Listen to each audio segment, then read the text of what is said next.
भारतीय शिक्षा ग्रंथमाला 5 वैश्विक संकटों का निवारण भारतीय शिक्षा पर्व 5 भारतीय शिक्षा की भूमिका अध्याय 40 अध्याय 41 भारत विश्व को शिक्षा के विषय में क्या कहे।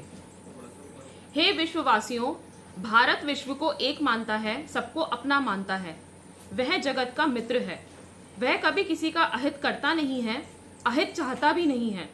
जो अपने पास है वह सबको देना चाहता है। जो अपने पास है उसका स्वयं उपभोग करने से पहले सबको देना चाहता है। अपने सामर्थ्य से किसी को भयभीत करना भारत का धर्म नहीं है। अपने सामर्थ्य से सबकी सहायता करना, सबकी रक्षा करना, सबका पोषण करना भारत का धर्म है। ऐसा नहीं है कि भारत आज ही ये कह रहा है। भारत की यह सहस्त्राब्दियों की परंपरा रही है। 5000 वर्ष पूर्व भारत में कौरवों और पांडवों के बीच युद्ध हुआ था। इसकी कथा तो आपने सुनी होगी। दुर्योधन ने युधिष्ठिर आदि को राज्य देने से तो इनकार कर दिया, परंतु बड़ों के परामर्श से बीहड़ जंगल उन्हें निवास के लिए दे दिया। उस बीहड़ जंगल का रूपांतरण इंद्रप्रस्थ नामक सुंदर नगरी में कर देने वाला मैं नामक राक्षस स्थपति मैदेश का था, जिसे आज मैक्सिको कहते हैं। अमेरिका को हम भारतवासी पाताल देश के नाम से स्वयं अमेरिका जानता है, उससे हजारों वर्ष पूर्व से जानते हैं। अफ्रीका हमारे लिए शाक द्वीप और शामली द्वीप है। दुनिया के लगभग सभी देशों में आज भी भारतीय संस्कृति के अवशेष शिल्प, स्थापत्य, वस्त्र विद्या, कृषि विद्या, वेदशाला, गणित जैसे शास्त्रों के रूप में है। यह दर्शाता है कि भारत ने संपूर्ण विश्व का प्रवास किया है, वहाँ निवास किया है, वहाँ संस्कृति का प्रसार भी किया है। हमने विश्व को जीता है, शस्त्रों से नहीं, शास्त्रों से भी नहीं, युक्ति से भी नहीं। हमने दुनिया को मैत्री से, शुभ चिंतन से और प्रेम से जीता है। हमने दुनिया को अपना माना है, अपना बनाया है। अतः आज भी संकटग्रस्त विश्व की सहायता करना भारत के लिए स्वाभाविक है। ऐसा करने में भारत अपना ईश्वर प्रदत्त कर्तव्य ही मानता है। हम दुनिया को ऐसा विश्वास दिलाना चाहते हैं। ऐसा नहीं है कि हम सिखाने के सामर्थ्य का अहंकार पालते हैं। हम दुनिया से सीखे भी हैं। हमने आक्रमणों का प्रतिकार किया है, परंतु आक्रांताओं को आत्मसात कर उनसे अनेक बातें ग्रहण की हैं, उन्हें अपना बनाया है। हम आक्रामक बनकर नहीं, अपितु मित्र बनकर गए, तो जहां गए वहां से बहुत कुछ सीखा। सीखते सीखते हम भावात्मक और सांस्कृतिक दृष्टि से समृद्ध भी हुए हैं। आप अभी अभी ग्लोबल संज्ञा का प्रयोग करने लगे हैं। हम हमेशा ही वैश्विकता का विचार करते आए हैं। हमारा सन्यासी स्वदेशो भुवनत्र की घोषणा करता है। हमारा कवि वसुधैव कुटुंबकम को उदारता का लक्षण मानता है। हमारी उपनिषद सर्वभूत हितेरताहा को भगवान के भक्त मानती है। हमारे इतिहासकार अपने संपूर्ण कथन का सार बताते हुए कहते हैं, परोपकारः पुण्याय पापाय परपीडनम। आपका और हमारा अंतर केवल इतना ही है कि आप मुख्य रूप से अर्थ के संदर्भ में और निहित रूप से सत्ता अथवा आधिपत्य के संदर्भ में ग्लोबलाइजेशन की बात करते हैं। हम सांस्कृतिक संदर्भ में वैश्विकता का समर्थन करते हैं और यही मुद्दा हम आपको समझाना चाहते हैं। आर्थिक संदर्भ से ग्लोबलाइजेशन की कल्पना करना और उसे साकार करने का प्रयास करना अन्यों के और अपने विनाश की ओर जाना है, जबकि सांस्कृतिक संदर्भ से वैश्विकता की बात करना सब मिलकर विकास की दिशा में अग्रसर होना है। हम मिलकर उन्नति की ओर बढ़ें, ऐसी ही कामना आप भी करें, यही हमारा निवेदन है। शिक्षा विषयक संकल्पना बदलना। हे विश्ववासियों, आप शिक्षा का महत्व जानते ही हैं। आज विश्व में अन्न, वस्त्र, निवास की तरह शिक्षा भी जीवन की प्राथमिक आवश्यकता बन गई है। विश्व के सारे देश प्रजा को शिक्षित बनाने का प्रयास कर रहे हैं। आज विश्व ने सूत्र बनाया है, नॉलेज इज पावर, ज्ञान ही सामर्थ्य है। ये बहुत ही सराहनीय बात है। ज्ञान को ही सामर्थ्य मानना भारत की भी परंपरा रही है। भारत ने ज्ञान को पवित्रम, श्रेष्ठतम, उत्तम माना है। आप भी ऐसा मानते हैं, ये अच्छा है, परंतु इस विषय में प्रारंभ में ही कुछ स्पष्ट कर लेना आवश्यक है। हम आपसे आग्रह पूर्वक कहना चाहते हैं कि ज्ञान को, और चूंकि शिक्षा ज्ञान की ही व्यवस्था है, इसलिए शिक्षा को पदार्थ मत मानो। आज विश्व ने शिक्षा को महत्वपूर्ण माना तो है, परंतु उसे भौतिक पदार्थ मानने की गलती भी की है। अन्न, वस्त्र, निवास आदि भौतिक पदार्थ हैं। वे शरीर का रक्षण और पोषण करते हैं। शिक्षा उनकी श्रेणी में नहीं बैठती। शिक्षा का संबंध मुख्य रूप से अंतःकरण के साथ है। मनुष्य का मन, बुद्धि, चित्त, हृदय आदि अंतःकरण है। अंतःकरण ही तो मनुष्य को अन्य पदार्थों और प्राणियों से भिन्न और श्रेष्ठ बनाता है। शिक्षा का संबंध इस अंतःकरण से है। उसे अन्य भौतिक पदार्थों के समान ही मानने से बड़ा अनर्थ होता है। आज वह हो ही रहा है। भौतिक पदार्थों की उत्पादन की व्यवस्था को हम उद्योग कहते हैं। शिक्षा को भौतिक पदार्थ मानने से शिक्षा का भी उद्योग बन जाता है। शिक्षा को उद्योग बनाते ही अनर्थों की परंपरा बनने लगती है। भौतिक पदार्थों का मापन करने के लिए वजन, लंबाई, कद, उसके गुणधर्म, शरीर पर होने वाले परिणाम, उनकी आंतर प्रक्रियाएं आदि बातें होती हैं। जाहिर है कि शिक्षा को वजन, कद, संख्या, वृद्धि, घनता आदि लागू नहीं हो सकते। उसकी आंतर प्रक्रियाएं पानी, भट्टी, सुवर्ण, वायु आदि के साथ नहीं हो सकती। अन्न के लेने के बाद पेट भरता है, पानी से प्यास बुझती है। काम करने से शरीर एक ओर तो थकता है, दूसरी ओर कुशल बनता है। शिक्षा से ऐसा कुछ नहीं होता। सारे भौतिक पदार्थों का मूल्य पैसे में आंका जा सकता है, क्योंकि पैसा भी तो भौतिक स्तर की ही व्यवस्था है। मापन करने के अन्य साधनों की तरह ही पैसे की भी गणना करने की व्यवस्था है। शिक्षा को भौतिक पदार्थ मानते ही उसका मापन करने के लिए हम पैसे का प्रयोग करने लगते हैं। ऐसा करते ही उसका अंतःकरण के साथ संबंध विच्छेद हो जाता है। भौतिक स्तर पर उतरते ही वह हीरे, मोती, सुवर्ण जैसी मूल्यवान भी नहीं रह जाती और अन्न, वस्त्र के समान उपयोगी भी नहीं होती। भौतिक स्तर पर मनुष्य को अन्न की जितनी आवश्यकता लगती है उतनी शिक्षा की नहीं लगती। अन्न अनिवार्य है, शिक्षा नहीं। इसलिए तो अनेक ऐसे लोग हैं जिनके लिए कानून से शिक्षा को अनिवार्य बनाने पर भी शिक्षा ग्रहण करना नहीं चाहते। अतः आपके लिए पहली आवश्यकता है शिक्षा को भौतिकता से खींचने से मुक्त कर अंतःकरण के स्तर पर ऊपर उठाना। तभी शिक्षा को अपना सही स्थान प्राप्त होगा। आपने शिक्षा को भौतिक पदार्थ मान लिया, उसके कारण कल्पना से भी अधिक नुकसान हुआ है। आपने अपनी भौतिक आवश्यकताओं को पूर्ण करने के लिए शिक्षा को प्रयुक्त किया है, परंतु यह तो श्रेष्ठ सत्ता को कनिष्ठ सत्ता की सेवा में प्रयुक्त करने का काम है। इससे कनिष्ठ की सेवा तो नहीं होती, उल्टे श्रेष्ठ का श्रेष्ठत्व कम होता है, उसका गौरव समाप्त होता है। इससे एक बहुत बड़ा मिथ्या संसार निर्माण हो जाता है, जिसमें परिश्रम तो होता है पर फल नहीं मिलता। इसके स्थान पर यदि भौतिक पदार्थों के उत्पादन हेतु भौतिक स्तर पर प्रयास किए जाएं, तो अधिक भौतिक लाभ होगा। सही बात यह होगी कि शिक्षा को भौतिक से अधिक उन्नत स्तर पर उठाया जाना चाहिए। शिक्षा का विचार भौतिक स्तर पर ही करने के कारण आपने और एक अनिष्ट को जन्म दिया है। शिक्षा के मापन हेतु आपने भौतिक मापदंड ही बताए हैं। भौतिक का भी पर्यवसान तो पैसे में ही होता है। इसलिए शिक्षा के लिए भौतिक सुविधाएं आपके लिए मापन का एक साधन बनती हैं। विद्यालय का भवन कितना बड़ा है, फर्नीचर कितना अधिक और सुविधापूर्ण है, साधन सामग्री कितनी विपुल मात्रा में है और यह सब कितना महंगा है, यह आपके लिए बहुत महत्वपूर्ण बन जाता है। इसके साथ पैसा भी जुड़ जाता है। इसलिए शुल्क कितना ऊंचा है, प्राध्यापकों का वेतन कितना अधिक है, कार्यक्रमों का बजट कितना बड़ा है, यह आपके लिए श्रेष्ठत्व के साथ जुड़ा है। पढ़ाई पूरी करने के बाद ऊंचे वेतन की नौकरी अथवा अधिक कमाई का व्यवसाय कितनी अधिक मात्रा में पर्याप्त होता है, यह आपके लिए महत्वपूर्ण मापदंड है।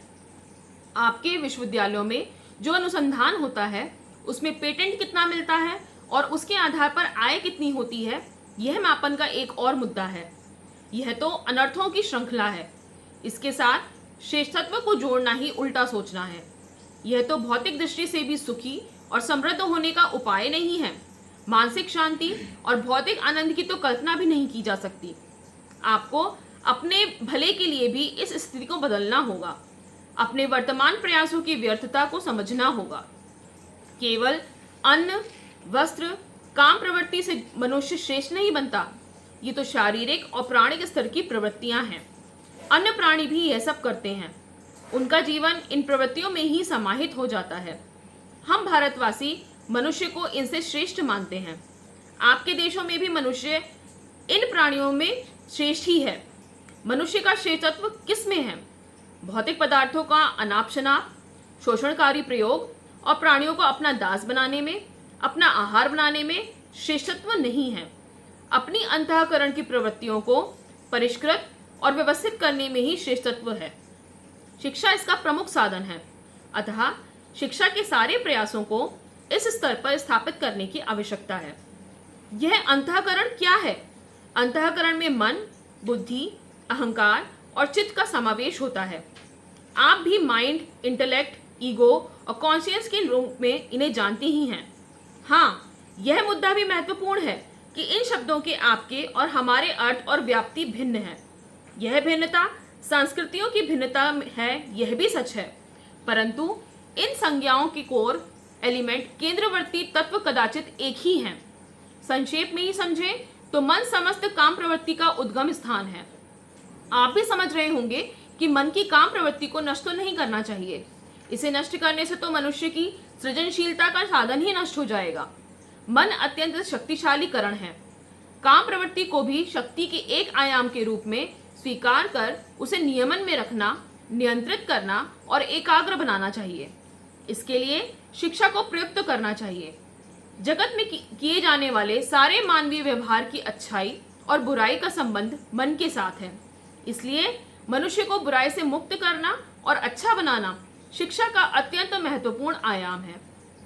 कितने आश्चर्य की बात है कि आज विश्व में काम प्रवृत्ति की शिक्षा तो दी जाती है, परंतु अच्छा बनने की नहीं दी जाती। अच्छा बनने की आवश्यकता का अनुभव तो सब करते हैं। अच्छाई के आधार पर ही दुनिया चलती है, ये बात भी सब समझते हैं, परंतु अच्छा बना कैसे जाता है इसकी ओर ध्यान नहीं दिया जाता। अच्छाई या तो ग्रहीत मानी जाती है, अथवा इसे चर्च के अधीन कर दिया जाता है, अथवा इसे कानून के दायरे में रखा जाता है। कभी कभी तो ऐसी भी मान्यता दिखाई देती है कि हम ईसाई अथवा मुसलमान हैं, इसी कारण से हम अच्छे हैं। यह बात और संप्रदायों के साथ भी हो सकती है, परंतु अच्छाई को संप्रदाय के साथ जोड़ दिया जाता है। हम देखते हैं कि संप्रदाय को कानून के अधीन करने से अथवा उसे ग्रहीत मानने से कोई अच्छा नहीं बनता। मन की सम्यक शिक्षा की व्यवस्था करना ही एकमात्र उपाय है। यह बात सत्य है कि घर में, देवालय में, विद्यालय में, कार्यालय में, कारखाने में, कहीं पर भी इसकी व्यवस्था की जा सकती है। कैसे भी करें, करना अनिवार्य है। हमारे स्वामी विवेकानंद कहते हैं कि मन को एकाग्रता और ब्रह्मचर्य की शिक्षा देना ही मुख्य कार्य है। अब तो आप योग को भी अपना चुके हैं।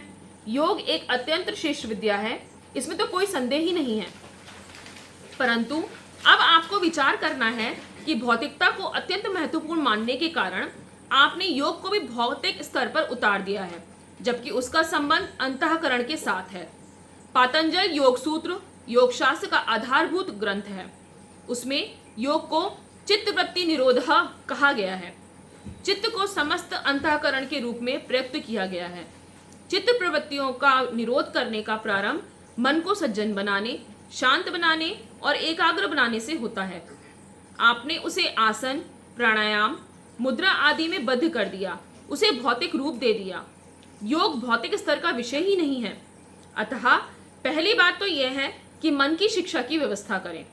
विश्व स्तर पर मन की शिक्षा को प्रतिष्ठित करने की आवश्यकता है। यदि आप ठीक समझें तो संयुक्त राष्ट्र संघ में यह मुद्दा उठाया जा सकता है। विश्व को अच्छाई के बिना चल ही नहीं सकता, ये तो आप समझ ही सकते हैं। एक बार अच्छाई की शिक्षा को आधार बना लिया तो आगे का मार्ग सही हो जाता है। अब आपको मन की अनंत शक्तियों के विकास की ओर ध्यान देना है। आपने मन की काम प्रवृत्ति को केंद्रवर्ती मुद्दा बनाकर मन की सारी क्षमताओं का शरण होने दिया है। अब काम प्रवृत्ति के स्थान पर सजनता को केंद्रवर्ती विषय बनाने से शक्तियों का शरण रुक जाएगा। अब योग, संगीत, खेल आदि का बहुत अधिक उपयोग होगा। मन की शक्तियों में वृद्धि होने से और उनको सजनता का आधार मिलने से आपको एक अलग ही प्रकार की, अलग ही स्तर की दुनिया में प्रवेश मिलेगा, जिसमें अद्भुत रोमांच होगा। आज भी आप रोमांच की निरंतर खोज में रहते हैं। नित्य नई नई बातों की चाह आपको रहती है। योग, संगीत और मन की शांत अवस्था में प्राप्त नई दुनिया में के प्रवेश में आपको स्थायी रोमांच का अनुभव होगा, जिसमें आपको स्पर्धा नहीं करनी पड़ेगी, तनावग्रस्त नहीं होना पड़ेगा और पैसा खर्च नहीं करना पड़ेगा। शिक्षा आपको ये रास्ता दिखा सकती है। मन को शिक्षित करने के बाद बुद्धि के विकास का मार्ग भी प्रशस्त होता है। आपका विश्व बुद्धि का महत्व तो खूब समझता है। बुद्धि को ही तो आप विभिन्न प्रकार के अनुसंधानों हेतु और उनके माध्यम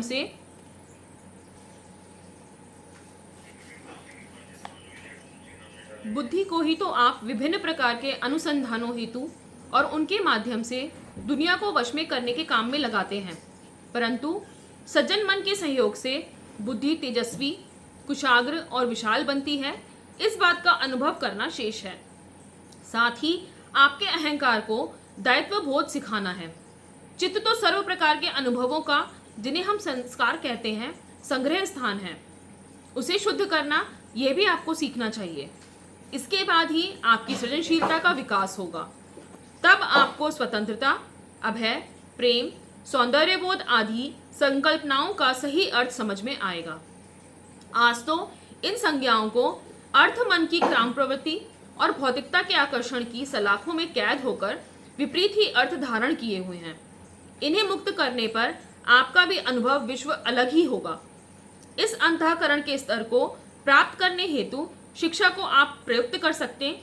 इसमें भारत आपकी हर संभव सहायता करने को सिद्ध है। शिक्षा प्रक्रियाओं को समझना। शिक्षा प्रक्रियाओं को समझना भी एक महत्वपूर्ण कार्य है। आप जिस प्रकार शिक्षा संकल्पना को भौतिकता से मुक्त करेंगे, उसी प्रकार उसे यांत्रिकता से भी मुक्त करेंगे। यांत्रिकता निर्जीव पदार्थ का गुण है। शिक्षा निर्जीव पदार्थ नहीं है, जिनिंद प्रक्रिया है। अतः शिक्षा प्रक्रिया को जिंदा बनाने का अर्थ आपको समझना है। आपको समझने लायक कुछ बातें इस प्रकार हैं। आपको शिक्षक और विद्यार्थी के संबंध को व्यवस्थित करना होगा। अब तो आप शिक्षकों को हायर करते हैं। वह एक व्यापारी की अथवा सेल्समैन की हैसियत से नॉलेज को पैसे के बदले में बेच रहा है और आप खरीद रहे हैं। आप इतने शक्तिशाली बन गए हैं कि सारी दुनिया आपसे यही सीख रही है। हमारे देश में भी बहुत बड़ा वर्ग ऐसा ही करना सीख गया है। परंतु शिक्षक और विद्यार्थी का संबंध ऐसा नहीं होना चाहिए। उसे अर्थनिरपेक्ष और आदर और स्नेह पर आधारित बनाना अत्यंत आवश्यक है। ऐसा होने से शिक्षा के माध्यम से ज्ञान ग्रहण करना अधिक सार्थक होगा। शिक्षा का संबंध अर्थ से तोड़ने का और एक कारण है। शिक्षा स्वेच्छा और स्वतंत्रता पूर्वक होती है और जिज्ञासा उसकी मूल प्रेरणा है। देश के छोटी से बड़ी आयु के विद्यार्थियों में जीवन और जगत को जानने की इच्छा जागृत करना माता पिता और शिक्षक का काम है। जिज्ञासा जागृत करने के बाद उसका समाधान करने हेतु विद्यार्थी को स्वयं प्रयास करना चाहिए। ऐसा प्रयास करने से उसकी सहायता करना, उसे प्रेरित करना शिक्षक का काम है। उसे ही भारत में हम सिखाना कहते हैं। यह एक महत्वपूर्ण मुद्दा है। शिक्षक और विद्यार्थी का संबंध आत्मीयता का होता है, पैसे का नहीं। हम तो दोनों को ही व्यक्तित्व के दो हिस्से मानते हैं। ज्ञान को शिक्षक से विद्यार्थी तक पहुंचने का रास्ता अंदर से अर्थात अंतःकरण से जाता है, बाहर से नहीं। शिक्षक दो प्रकार के होते हैं, एक होते हैं विषय के और दूसरे विद्यार्थी के। विषय के शिक्षक को प्रथम विद्यार्थी का शिक्षक बनना होता है। शिक्षक जब विद्यार्थी को जानता और समझता है, उसके कल्याण की कामना करता है और उसकी ग्रहण करने की क्षमता के अनुसार प्रयासरत होता है, तब वे विद्यार्थी का शिक्षक बनता है। आप शिक्षकों को विद्यार्थियों के शिक्षक बनना सिखाएं। तीसरी बात है साधन सामग्री के अत्यंतिक उपयोग की। हमारे देश में एक सूत्र बहुत पहले से प्रचलित है, वह है शिक्षा साधनों से नहीं अपितु साधना से होती है। साधना पैसे के लिए नहीं की जाती, पैसे से अधिक मूल्यवान बातों के लिए की जाती है। शिक्षा को हम श्रेष्ठ मानते हैं, इसलिए साधना से प्राप्त करना चाहते हैं। अतः बिना साधन सामग्री से पढ़ना सिखाना चाहिए। विद्यार्थी जब अपने हाथ पैर, मन, बुद्धि आदि से सीखता है, तब अधिक अच्छी तरह से सीखता है। दूसरे दो लाभ होते हैं। साधन सामग्री का जंजाल कम होता है, उसके पीछे जो समय, शक्ति और पैसे का खर्च होता है वह टल जाता है। साथ ही विद्यार्थी की सक्रियता बनने के कारण कम समय में कम परिश्रम से अधिक आनंद से पढ़ा जाता है। पढ़ने के इस शास्त्र को जानने का आप प्रयास करें। आपकी इवैल्यूएशन, मूल्यांकन की, अंक देने की, प्रमाण पत्र देने की पद्धति, आपकी समय सारणी और पाठ्यक्रम बनाने की पद्धति यांत्रिकता का बहुत बड़ा नमूना है। ऐसा लगता है कि आप यंत्र को और मानव को एक समान मानते हैं, लकड़ी की टेबल और पढ़े जाने वाले विषय को एक समान मानते हैं, विषय के अध्ययन की और वस्त्र बनाने की प्रक्रिया को एक समान मानते हैं। यह बहुत बड़ा अनर्थ है। प्रेम करने वाले मनुष्य से बनाई हुई और दुकान में बेचने के लिए रखी, पैसे से खरीदी जाने वाली रोटी में हम बड़ा अंतर देखते हैं। प्रेम करने वाले व्यक्ति ने बनाई हुई और खिलाई हुई रोटी से मन को जो सुख मिलता है, उससे जगत के अपराध कम होते हैं। उसी प्रकार से विद्यार्थी का भला चाहने वाले शिक्षक द्वारा दी गई शिक्षा की गुणवत्ता कुछ अलग ही होती है। आप समझ सकते हैं कि जगत में होने वाले अपराधों में से अधिकतम भावनाओं की गड़बड़ी के कारण से ही होते हैं। अतः शिक्षा की पद्धति उसकी मनोवैज्ञानिक प्रक्रिया को समझकर ही तय होनी चाहिए। संक्षेप में कह सकते हैं कि अध्ययन अध्यापन की प्रक्रिया को अधिक जीवमान बनाने की आवश्यकता है। शिक्षा का विषय वस्तु के बारे में विचार। आप जो विभिन्न विषय पढ़ाते हैं, उनकी विषय वस्तु के बारे में आपको मूल से ही पुनर्विचार करने की आवश्यकता है। कक्ष की शिक्षा को आप विद्यार्थी के दैनंदिन व्यवहार के साथ तथा जागतिक परिस्थिति के साथ जोड़कर देखिए। क्या निम्नलिखित प्रश्नों का आपने विचार नहीं करना चाहिए? आपके 8-9 वर्ष की आयु के विद्यार्थी के बस्ते में पिस्तौल या पिस्तौल जैसा शस्त्र होता है। वह उसे चलाना जानता भी है और चाहता भी है। वह अपने स्वजनों पर ही उसे चलाता है। आपकी 12-13 वर्ष की आयु की लड़कियां गर्भवती होती हैं। उनके लिए गर्भपात्र भी एक खेल है। आपके 70% बच्चे सिंगल पेरेंट चिल्ड्रन हैं। क्या बच्चों का अधिकार नहीं है कि उनके माता पिता का प्रेम और सुरक्षा उन्हें मिले? क्या अपने देश के युवक युवतियों को अच्छे माता और पिता बनाने की शिक्षा नहीं दे सकते? आपके लिए पदार्थ, प्राणी, मनुष्य, भगवान सब कुछ खरीदने और बेचने की वस्तुएं हैं। क्या ये अति विचित्र स्थिति नहीं है? ये तो कुछ उदाहरण हैं। ऐसे तो सैकड़ों उदाहरण हम दे सकते हैं, परंतु विचार करने लायक बात यह है कि ऐसी स्थिति और ऐसी मानसिकता कैसे निर्माण होती है। निश्चित ही आपकी शिक्षा इसके लिए कारणभूत है। आप विश्वविद्यालयों में समाजशास्त्र ऐसे पढ़ाते हैं कि सामाजिक समरसता, बंधुता, आदर और श्रद्धा जैसे तत्व ही पैदा नहीं होते। इन तत्वों की आप कल्पना भी नहीं कर सकते। और ऐसा अर्थशास्त्र पढ़ाते हैं जिसके परिणाम स्वरूप सब कुछ बिकाऊ बन जाता है और आर्थिक शोषण, लूट, हत्या, आधिपत्य, दूसरों को गुलाम बनाना आदि सब बिना हिचकिचाहट से मान्य हो जाता है। आप ऐसा मनोविज्ञान पढ़ाते हैं कि काम प्रवृत्ति को ही मान्यता दे देते हैं। आप ऐसा भौतिक विज्ञान पढ़ाते हैं जो जीवन की हर भावना, तत्व, प्रक्रिया, अनुभूति, संवेदना, स्वयं जीवन को निर्जीव पदार्थ बना देता है और सर्वशास्त्र प्रधानम का दर्जा प्राप्त कर लेता है। इस कारण से आपको लगता है कि आपने असीम वैभव प्राप्त कर लिया है और प्रकृति को अपना दास बना लिया है, परंतु आपने बहुत बड़ी मूल्यवान बातों को खो दिया है। जीवन का और जीवन के आनंद का तो आपको स्पर्श भी नहीं हुआ है।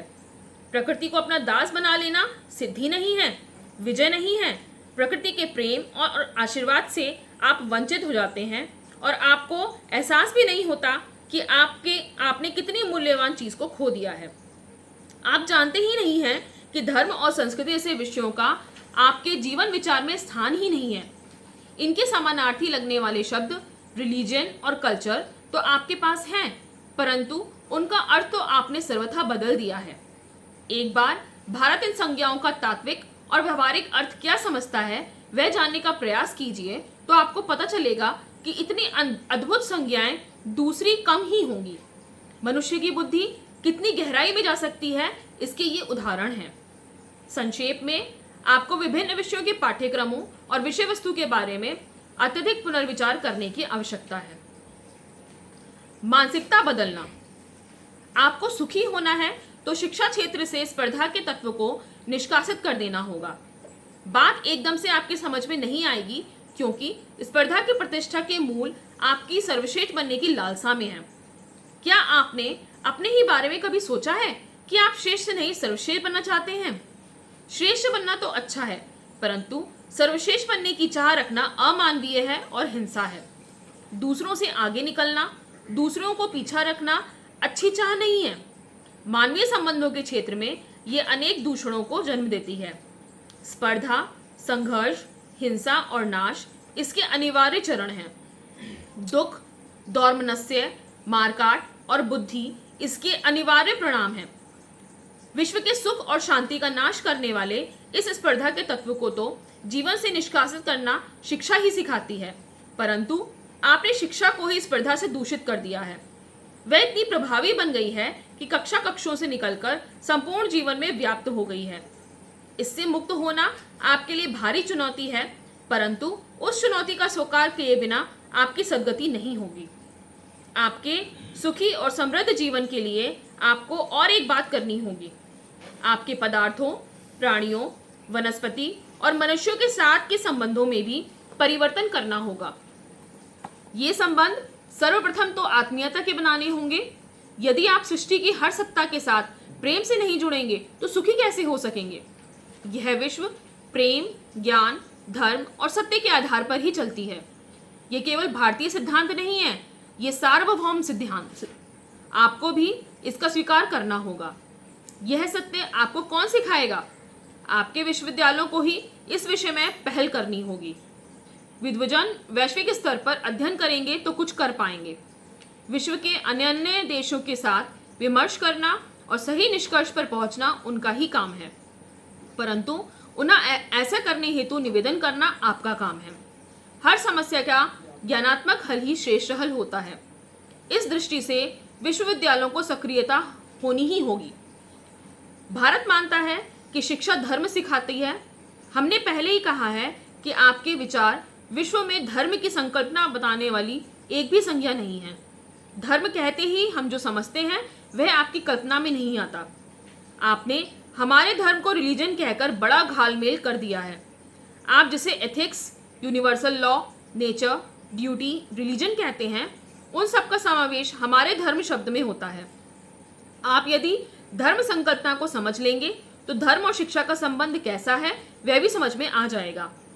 आपकी बुद्धि यह देखकर स्तिमित हो जाएगी कि इस धर्म संकल्पना ने ही भारत को चिरंजीव बनाया है। आपको भी यदि सुख, समृद्धि, वैभव, दीर्घ आयु, शांति और सर्वतोमुखी विकास की आकांक्षा है तो धर्म अनुसारी शिक्षा का अपनाना होगा। धर्म संकल्पना का स्वीकार करते ही आप ईसाई, मुसलमान, यहूदी या पारसी हैं तो ईसाई, मुसलमान, यहूदी या पारसी मिट नहीं जाएंगे, उल्टे अधिक अच्छे ईसाई बनेंगे। हम भारतवासी हिंदू हैं, परंतु हम सांप्रदायिक हिंदू नहीं, धार्मिक हिंदू हैं। हम आपका और संपूर्ण विश्व का स्वीकार करते हैं। जाति, भाषा, वेश, खान पान, संप्रदाय, रीति रिवाज आदि कितनी ही भिन्न हो, हम सबका आदर करते हैं, सबका कल्याण चाहते हैं, सबका स्वीकार करते हैं। हमने शिक्षा के माध्यम से हमारी हर पीढ़ी को यही सबके लिए समादर की बात सिखाई है। सारांश के रूप में कहें तो आपको अपनी शिक्षा विषयक संकल्पना बदलने की, अध्ययन अध्यापन की सही प्रक्रियाओं को अपनाने की और शिक्षा की विषय वस्तु मूल रूप से बदलने की आवश्यकता है।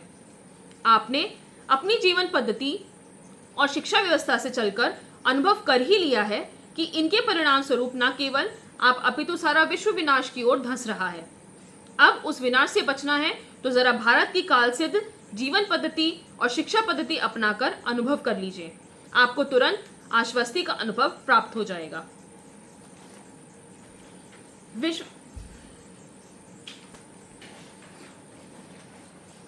विश्व स्तर पर चलाने लायक चर्चा। Semitic religion.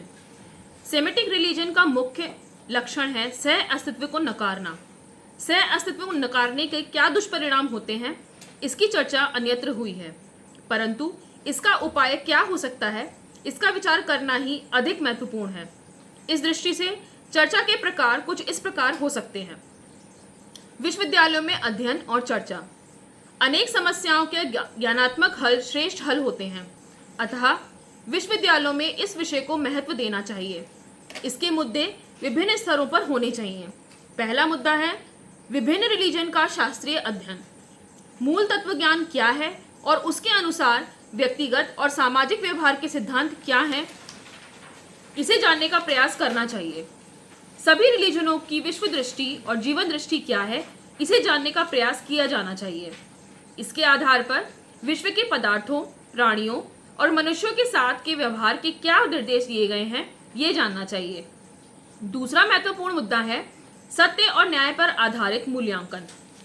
अपने अलावा और किसी को भी स्वतंत्रता का अधिकार है कि नहीं, जीवित रहने का अधिकार है कि नहीं, इस प्रश्न का हर रिलीजन क्या उत्तर देता है, इसके आधार पर मूल्यांकन होना चाहिए। सत्य, अहिंसा, स्वतंत्रता, प्रेम आदि संकल्पनाओं की व्याख्या कौन कैसी करता है, यह भी मूल्यांकन का आधार बनना चाहिए। तीसरा मुद्दा है रिलीजनों का तुलनात्मक अध्ययन। वैसे भारतीय दृष्टि से तुलनात्मक अध्ययन का बहुत महत्व नहीं है, क्योंकि भारत सभी रिलीजनों का समान रूप से आदर करता है।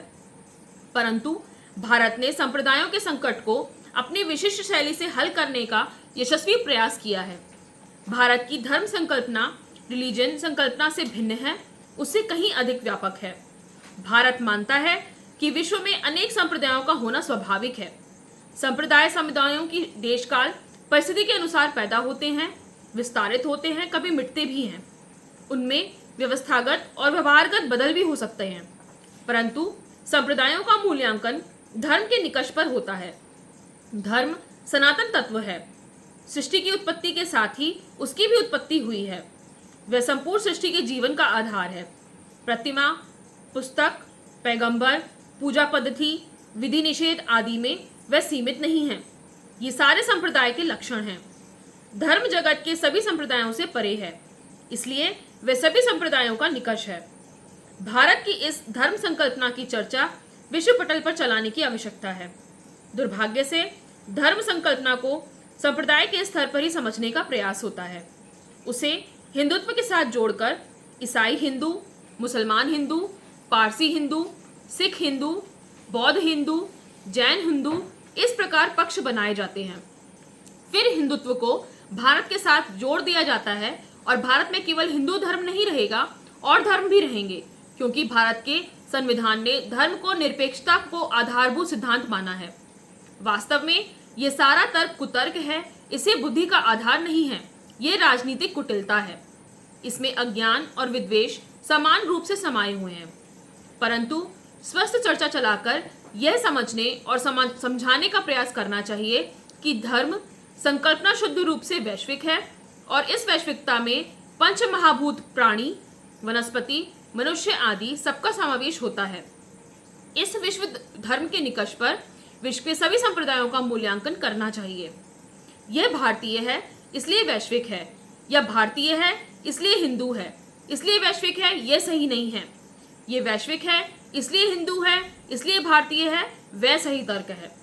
संक्षेप में धर्म संप्रदाय तथा धार्मिकता और सांप्रदायिकता को लेकर विश्वविद्यालयों में अध्ययन होना अति आवश्यक है। यह अध्ययन राजनीतिक दबावों से मुक्त रहकर होना चाहिए, यह भी विशेष उल्लेखनीय है।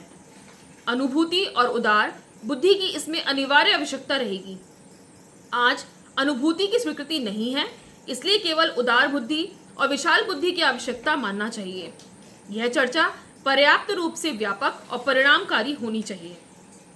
विज्ञान, राजनीति, बाजार और धर्म का समन्वय, यह एक जटिल व्यवहारिक मुद्दा है। एक सर्वसाधारण मान्यता ऐसी होती है कि तत्व समझना कठिन होता है, व्यवहार सरल है। परंतु सत्य यह है कि तत्व तो बुद्धिमान व्यक्ति अल्प प्रयास से समझता है, परंतु तत्व अनुसारी व्यवहार तो बुद्धिमानों के लिए भी बहुत कठिन होता है।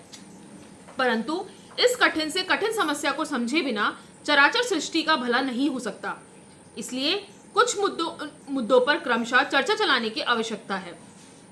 इन शब्दों के तत्वतः अर्थ क्या है और आज इन्हें लेकर कितनी भ्रांतियां फैली हुई हैं, इनका कितना दुरुपयोग हो रहा है, इन सबका एक दूसरे के साथ क्या संबंध है, कौन किसका साधन के रूप में उपयोग करता है, इनके प्रयोग में कितना स्वार्थ, शोषण और कटप चल रहा है और इसके क्या दुष्परिणाम हो रहे हैं। इस चर्चा में मुख्य भूमिका धर्माचार्यों की ही रहनी चाहिए। धर्माचार्य का अर्थ संप्रदाचार्य नहीं है। भारत का समीकरण स्पष्ट है, वह धर्म, ज्ञान, राजनीति और बाजार इस क्रम में ही चारों संकल्पनाओं को रखता है। शेष तीनों धर्म के अविरोधी होने चाहिए। ये भारत की विचारधारा में निर्विवाद रूप से प्रस्थापित है। अतः भारत को ही यह समीकरण विश्व के समक्ष प्रस्तुत करना चाहिए। आर्थिक आधिपत्य के बारे में विचार। विश्व पर आधिपत्य स्थापित करने की आकांक्षा से ग्रसित होकर अमेरिका राष्ट्रों के साथ व्यवहार कर रहा है। 500 वर्ष पूर्व से यूरोप ने अपना साम्राज्य स्थापित करने का प्रयास शुरू किया था, उसका ही ये नवीन संस्करण है। उस समय यूरोप था, आज अमेरिका है। देशों के नाम भले ही बदले हों, प्रजा वही है। विगत 500 वर्षों में यूरोप के अन्य अन्य देशों ने पूर्व अपरिचित अमेरिका में अपने उपनिवेश स्थापित किए। 18वीं शताब्दी के उत्तरार्ध में ये सारे उपनिवेश अपने मूल देशों से स्वतंत्र होकर अमेरिकन देश बन गए और अपने आप को यूरोपीय नहीं अपितु अमेरिकन कहने लगे। अमेरिकन बनकर अब वे वही कर रहे हैं जो वे यूरोपीय थे तब कर रहे थे। साम्राज्य विस्तार भारत ने भी किया है। समुद्र पर्यंत की पृथ्वी एक राष्ट्र बने ऐसी आकांक्षा रखी है, परंतु भारत का साम्राज्यवाद सांस्कृतिक रहा है, राजनीतिक नहीं। प्रजा के व्यवहारिक जीवन की सारी इकाइयां छोटी और स्वायत्त हों, यह भारतीय समाज रचना का आधारभूत सूत्र रहा है। इस समाज रचना में राज्य भी एक अंग था जो शासक होकर भी व्यवस्था की रक्षा और नियमन करने का काम करता था। आज का अमेरिकन साम्राज्यवाद सांस्कृतिक नहीं, राजनीतिक है। वह विश्व के लिए एक ही अमेरिकन सरकार चाहता है, परंतु अमेरिकन साम्राज्यवाद भी शुद्ध राजकीय नहीं है, वह आर्थिक साम्राज्यवाद है। आज की अर्थव्यवस्था को राज्य ने नियंत्रित करना चाहिए, ये राज्य और अर्थव्यवस्था के संबंध का आधारभूत सूत्र है, परंतु अमेरिका ने राज्य और अर्थ को एक कर दिया है।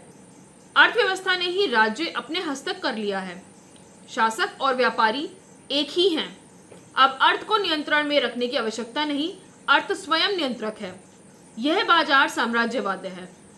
भौतिकवादी जीवन दृष्टि का ही यह विकसित रूप है। काम प्रेरित अर्थ प्रधान समाज रचना, ऐसा उसका व्यवहारिक स्वरूप है। अतः भारत ने विश्व पटल पर जिस मूल्य प्रश्न को उठाना चाहिए वह है कि विश्व पर अर्थ का साम्राज्य स्थापित होना चाहिए या किसी और तत्व का। भारत तो इसका उत्तर सहस्राब्दियों पूर्व ही निश्चित कर लिया है। भारत निश्चयपूर्वक मानता है कि साम्राज्य धर्म का ही होना चाहिए। शेष सारी व्यवस्थाएं धर्म के अविरोधी, धर्म के अनुकूल होनी चाहिए। धर्म के साम्राज्य को आंच नहीं आनी चाहिए। प्रजा की रक्षा करना राजा का कर्तव्य है और धर्म की रक्षा करना राजा और प्रजा दोनों का कर्तव्य है। धर्म की रक्षा का प्रथम चरण है धर्म का पालन करना, अर्थात आचरण करना। इस धर्म की जब ग्लानि होती है, अर्थात सर्वत्र अन्याय, शोषण, असुरक्षा, स्वैराचार फैल जाते हैं, तब इन्हें पुनः सुरक्षित करने के लिए अर्थात धर्म की स्थापना के लिए युद्ध होता है।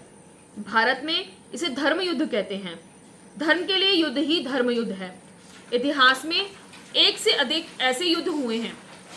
धर्म युद्ध राज्य के लिए नहीं होता, संप्रदाय के लिए नहीं होता। धर्म जिहाद या क्रूसेड नहीं है।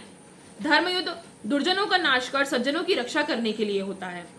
आज विश्व के समक्ष धर्म स्थापना का ही प्रश्न उपस्थित हुआ है। अर्ध साम्राज्यवाद अधर्म का पक्ष है, सांस्कृतिक साम्राज्यवाद धर्म का। आज विश्व में एक प्रकार का ध्रुवीकरण हो रहा है, वह है अधर्म के पक्ष का। धर्म के पक्ष का ध्रुवीकरण करने की महती आवश्यकता है। धर्म के पक्ष का ध्रुवीकरण करने की और उसका नेतृत्व लेने की जिम्मेदारी भारत की है। इसलिए भारत को चाहिए कि वे विश्व पटल पर धर्म और अर्थ की चर्चा शुरू करें। धर्म और अर्थ का ही पर्यवसान निश्रेयस और अभ्युदय की संकल्पना में होता है। धर्म की संस्थापना से तात्पर्य अर्थ को नकारना नहीं है, अर्थ की सर्वार्थ में सुलभता भी है। भारत के लिए तो यह समझना सरल है, परंतु विश्व को समझाने की आवश्यकता है। विश्व में आज अनेक मुद्दों पर युद्ध होने की संभावनाएं निर्माण हो रही हैं। प्रत्यक्ष युद्ध चल भी रहे हैं, कहीं भूमि के लिए, कहीं संप्रदाय के लिए, कहीं जंगल के लिए, कहीं पानी के लिए, कहीं बाजार के लिए। ये सब मिलकर अधर्म के पक्ष को बलवान बना रहे हैं। इसे ही भगवत गीता ने अधर्म का अभ्युत्थान कहा है। इस अधर्म के विनाश हेतु धर्म का पक्ष बलवान होने की आवश्यकता है। यह काम भारत को करना है।